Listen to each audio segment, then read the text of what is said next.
Finally মোর শাশুড়ি ঢাকায় চলে আসছে অনেক দিন পর। মা ছেলের দেখা একসাথে খাইতে পারছে। তার আজকে সারাদিন মোরা সবাই মিলে কি করবো সমস্ত কিছুগুলো আজকের ব্লগে শেয়ার করে দিই। মোর দাদুর উপরে ভিডিওটি সুপার না করলে মোটেও দেখতে পাবেন। বেমা লাগছে। আসসালামু আলাইকুম দাদুরা বুয়ার আফুরা বেরা হগলি কেমন আছেন? আশা করি আল্লাহর রহমতে হগলি ভালোই আছেন। গ্রাম গনে মোর শাশুড়ি আর ভাসুরের ছোট ছেলে চলে আসছে। আর যেহেতু এখন গাড়ির পোতলিকা কিন্তু দেখা যায় 3 ঘন্টার ভিতরেই গ্রামগণ একলা ঢাকা চলে এসেছে। আল্লাহর রহমতে কোনো ধরনের সমস্যা হয় না।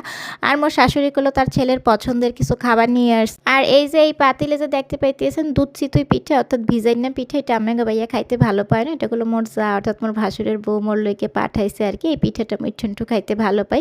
মিষ্টি যিনি এমনিতেই কম খাই। এরপরে দেখা গেছে যে পিঠের ভিতরে দুধ চিতুইটা খাওয়া হয়। আর এখানে যে শুকনো পিঠাগুলো দেখতে পাইতেছেন রুটি পিঠা, এরপর শুকনা চিতই পিঠা, এই আবার আমাকে ভাইয়া খাইতে বেমালা ভালো পায়। এই আমার শাশুড়ি নিজে হাতে বানাইয়া নিয়ে আসছে তার ছেলের লইকে, বুঝছেন।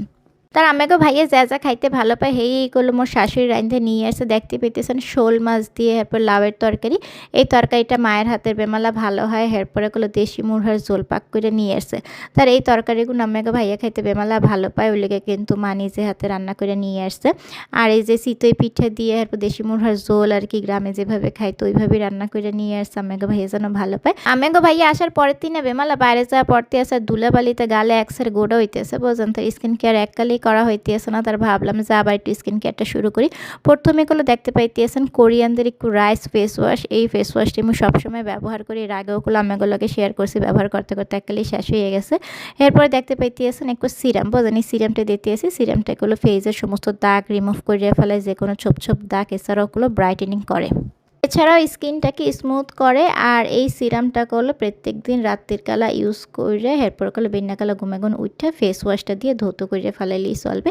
সেক্ষেত্রে করলে স্কিনটা বেমালা সুন্দর হয়ে যাবে। তার এই সিরামটা দেওয়ার পরে করলে এই গ্লুটাথায়নের এই ক্রিমটা ময়শ্চারাইজার ক্রিম আর কি, এটা দিতে হবে। এছাড়াও এই ক্রিমটাগুলো যে কোনো সময় ইউজ করা যাবে, এতে কোনো সমস্যা নেই। ময়শ্চারাইজার ক্রিম হিসেবে করলে এই ক্রিমটা ব্যবহার করা যাবে দিনে রাতে ঘুমেগুন উঠে এরপর দেখা গেছে হাত মুখ ধুয়ে এরপর ওগুলো দেওয়া যাবে, কোনো সমস্যা নেই। ফেসটাগুলো একটা নরম করবে, তুলতুলা করবে, ব্রাইটেনিংয়ের কাজ করবে। আর এক নাইট ক্রিম দেখাইতেছে গ্লো হার্বালের। এই নাইট ক্রিমটা ইউজ করতে করতে অর্ধেক শেষ হয়ে গেছে, দেখতে পাইতেছেন। প্রত্যেক দিন রাত্রির কালা এই নাইট ক্রিমটা ফেসে দিলেগুলো ফেসটা অনেক ব্রাইটেনিং হয়ে যাবে। যারা চাইতেছেন ফেসটা খুব দ্রুতভাবে উইদাউট সাইড এফেক্টে সুন্দর করতে, তারা কিন্তু এই কম্বোটা ইউজ করতে পারেন। আর এই কম্বোটা হলো থিম ফর বিউটি। এই পেজগুলো আপনারা কিনে নিতে পারেন। মোর দাদুগো বুয়াগো সুবিধার্থে এই কম্বোটা পেজ লিঙ্কটা কমেন্ট বক্স এবং ক্যাপশনে দিয়ে দিন, আপনারা ওগুলো অর্ডার করে নিতে পারেন। কম্বোটা হলো ছেলে এবং মেয়ে উভয় ব্যবহার করতে পারবেন কোনো ধরনের সাইড ইফেক্ট ছাড়া। যারা নিজেরা ন্যাচারালি সুন্দর হইতে চান, ফর্সা হইতে চান, স্কিনটাকে টান করতে চান, তারা কিন্তু এই কম্বোটা অবশ্যই অর্ডার করে ফেলাবেন।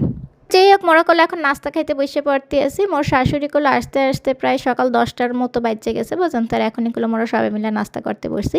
তার মোর শাশুড়ি এরপর আমাকে ভাইয়া সবাই মিলে এখানে একত্রে বসছে। তার আমাকে ভাইয়ার পছন্দের ওই দেশি মুরহার ঝোল অর্থাৎ মায়ের হাতের রান্নাটা দিছি।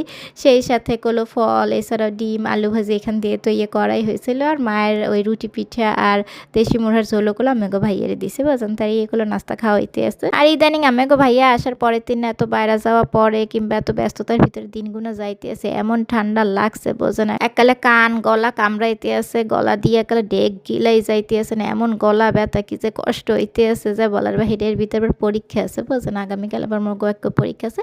আগামীকালকে এলএলবি ফার্স্ট ইয়ারের লাস্ট এক্সাম, সবাই দোয়া করে দেবেন। তাই যে এক বিন্না কালার খাওয়ার পরে কলো এই হিন্দি আবার যে দুহুরে কালার খাওয়ান রেডি করা হয়েছে। একটু গল্প গুজব করলে সবাই এরপর কলো দুহুরে কালার আমাকে ভাইয়ের লেগে গরুর মাংসের নলিটা আবার আলাদা করে দেওয়া হয়েছে। আমাকে ভাইয়া বাংলাদেশে আসছে ধরে এই নলি খাইবে এরকম করতে আছে। তার নলি দেখা যায় যে কোন টাইমে রেস্টুরেন্টে গেলে পাওয়া যায়। আসুকা বুঝতে উঠতে পারি না, মগো যাইতে অনেক সময় লেট হয়ে যায়, রেস্টুরেন্টে পাওয়া যায় না। ওই লোকগুলো বাড়তে আমাকে ভাইয়ার নলি রান্না করতে দেওয়া হয়েছে। তার মোর শাশুড়িগুলো দেখা গেছে যে গরুর মাংসটা খাইতে বেমালা ভালো পায়। তার গরুর মাংস রান্না করা হয়েছে লতি দিয়ে, চিংড়ি মাছ। এটা আমাকে ভাইয়ার অনেক ফেভারিট একটা খাবার। লাল শাক ভাজি, অর্থাৎ তাদের যা যা খাবার পছন্দ ওরকম খাবার করারই চেষ্টা করা হয়েছে। তার এখানে সবাই বসে পড়ছে, সবাই খাবার দাবার দিতে আসি। সবাই খাবার খাইতে এসে মোর একটু কথাবার্তা বলতে আসলাম। মোর ভাসুরের ছেলে আবার চলে যাবে, ওর আবার পরীক্ষা আছে, তো ওই লেগে চলে যাবে। মোর শাশুড়ি মোগুলোকে কিছুদিন থাকবে আর মোরাও শ্বশুর বাড়িতে যাবো। কিন্তু মোর ছোট্ট মায়েটা এত ছোট্ট আর এত ঠান্ডার ভিতরে গ্রামের বাড়িতে এত কাল পড়ছে, এতই ঠান্ডা যে ওরে নিয়ে এখন গেলে যে ঠান্ডা লেগে যাবে, এত ঘুরে গেলে কীভাবে নিয়ে যাবে। ওই লেগেগুলো কয়েকদিন পর মই মোর শ্বশুর বাড়িতে মোরা সবাই মিলে যাবো। হানে দুহিরা কালা খাওয়ার পরে হিন্দা করলো মোর শাশুড়ি আর মোর আব্বাই বোঝেন বেআইনি মিললে চা খাইতে আছে, বিস্কুট খাইতে আছে আর গল্প গুজব করতে আসছিল আর কি। তার আমাকে ভাই আবার বলতে আছে যে একটু বাইরে যাইবে, সবাই নিয়ে ঘোরাফেরা করবে।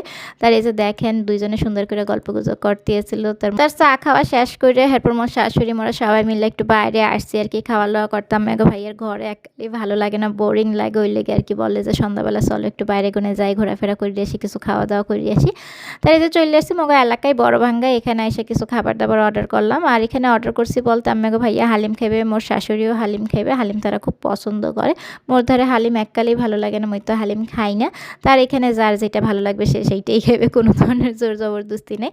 তার এখানে কিন্তু মোর মার লইগা আর মোর শাশুড়ি মায়ের লইগা হালিম, শিক কাবাব আর নান রুটি নেওয়া হয়েছে। আমাকে ভাইয়ের লইগেও সেম শিক কাবাব আর হালিম নান রুটি। তার মই তো ইয়ে খামো না, মোর লইগে আলাদা খাওয়ান আবার অর্ডার করছি। মোর মাইয়াও তো ইয়ে খাইবে না, বুঝেন। মোরা এই কয়জনই আসছিলাম।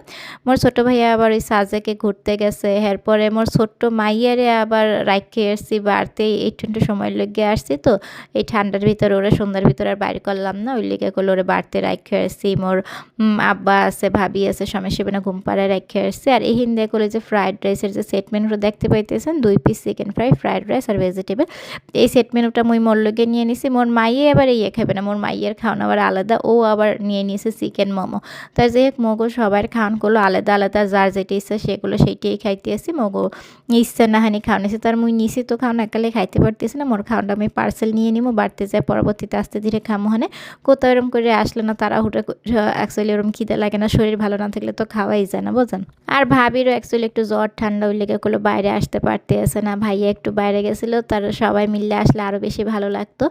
এরপরে যে কয়জন আসলে সে কয়জন মিললেই আর কি আসছিলাম, বুঝছেন। আর মুই যে কালায় বাইরে যাই কিংবা ঘোরাফেরা খাওয়া দাওয়া করতেছে, মুই সেই পরিবারের সবাই একসাথে যাইতে সবাই যেন অ্যাটেন্ড করে, কিন্তু সবাই তো একসাথে সবাই যাইতে পারে না, কারণ অনেকের অনেক কাজ থাকে, অসুস্থ থাকে, কিংবা সবসময় যে সবাই একসাথে অ্যাটেন্ড করতে পারবে এমন তো কোনো কথা না। মুই চেষ্টা করি সবাইকে নিয়ে যাওয়ার, এরপরে যার সাথে সময় ম্যাচ হয় তখনই কিন্তু যাওয়া হয়। এই যে এখন করলে এই কয়জনই আসছি, আর বাকিদের কিন্তু আসা হয়নি, বুঝছেন।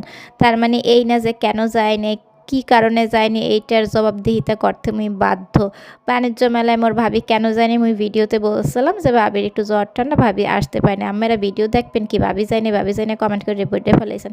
অ্যাকচুয়ালি কমেন্টের উত্তর দিতে তুমি বাধ্য না, আপনারা ভিডিওটা দেখবেন, শুনবেন, আর এটা একটা পার্ট ফ্যামিলির, বুঝছেন। মোরা যাইতেই পারি, না যাইতে পারি, এইটার লইগে এত কমেন্টের কিছু নাই। তা যেই হোক, আমরা পুরো ভিডিও না দেখে কমেন্ট করে দিয়ে ফেলাম। এরপর একটু চা কফি খাইতে আসছিলাম, মাখন চা আর কোল্ড কফি খাওয়া দাওয়া করছিলাম। করার পরে মোর মাইয়া আবার একটু রাইডে চড়বে, ধর ওরা একটু রাইডে চড়ে এরপর বাড়তে চলে যাইতে এসে। এই যে আমার ছোট্ট মাইয়াকে নিয়ে আসিনি, কেন নিয়ে আসিনি, ওর ভালো লেগে নিয়ে আসিনি। ও বাড়তে ঘুমাইতে ঘুমাইতে 1 ঘন্টার ভিতরে মোরা ঘোরা বাড়তে চললেও যাবো। আর মোর দাদুরা বুয়ার অ্যাকচুয়ালি মোরা অনেক ভালোবাসে, ওই লেগেই হয়তো জানার অনেক কৌতূহল, জানতে চায়। মোর ধারে ভালো লাগে যখন মোর দাদুরা বুয়ারা মোরা এত ভালোবাসে, এত কিছু জানতে চায়। আমাকে লেগে এগুলো সমস্ত কিছু শেয়ার করি, প্রত্যেকদিন একটু করে ভিডিও আপলোড দেওয়ার চেষ্টা করি, শুধুমাত্র আপনাদের ভালোবাসার লেগে। বাইরে কোথাও গেলে আমাকে এত এত ভালোবাসা পাই, যেটা কিনা বলার বাইরে। আর এই ভালোবাসার লেগে এগুলো এই ব্লগগুনা করিয়ে থাকি।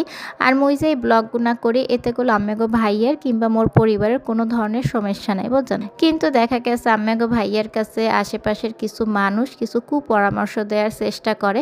মুই বলতে চাই, যার ভালো লাগবে না মোর ভিডিও এককালেই দেখবেন না, স্কিপ করার অপশন আছে। ভিডিও দেখে আম্মেগো ভাইয়ের কানে কোনো ধরনের কুপরামর্শ দেওয়ার চেষ্টাও করবে না, এতে কোনো ধরনের লাভ নেই। আমার ভিডিওতে যারা যারা আসতে কমফোর্ট বা পছন্দ করে, আমি শুধু তাদেরকেই শেয়ার করি। আর নেক্সট থেকে যাদের সমস্যা তাদের কখনোই দেখাবো না, প্লিজ তারা আমার ভিডিও